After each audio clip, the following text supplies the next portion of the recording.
I'm Ryan O'Doud, and you're listening to Ryan's Audiobooks on the Issues Magazine YouTube channel. Today we continue with Section 822 of The Medium is the Massage by Marshall McLuhan. Quote, "The discovery of the alphabet will create forgetfulness in the learners' souls, because they will not use their memories. They will trust to the external written characters and not remember of themselves. You give your disciples not truth, but only the semblance of truth.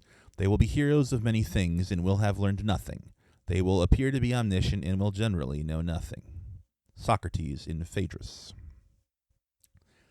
Homer's Iliad was the cultural encyclopedia of pre-literate Greece, the didactic vehicle that provided men with guidance for the management of their spiritual, ethical, and social lives.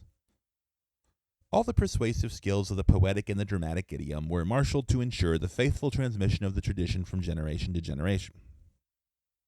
These bardic songs were rhythmically organized with great formal mastery into metrical patterns which ensured that everyone was psychologically attuned to memorization and to easy recall. There was no ear illiteracy in pre-literate Greece. In the Republic, Plato vigorously attacked the oral, poeticized form as a vehicle for communicating knowledge. He pleaded for a more precise method of communication and classification, the ideas, one which would favor the investigation of facts, principles of reality, human nature, and conduct. What the Greeks meant by poetry was radically different from what we mean by poetry.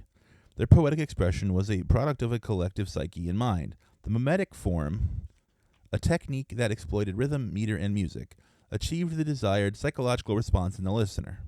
Listeners could memorize with greater ease what was sung than what was said. Plato attacked this method because it discouraged disputation and argument. It was, in his opinion, the chief obstacle to abstract speculative reasoning. He called it a poison and an enemy of the people. Blind, all-hearing Homer inherited this metaphorical mode of speech, a speech which, like a prism, refracts much meaning to a single point. Precision is sacrificed for a greater degree of suggestion. Myth is the mode of simultaneous awareness of a complex group of causes and effects. Electric circuitry confers a mythic dimension on our ordinary individual and group actions.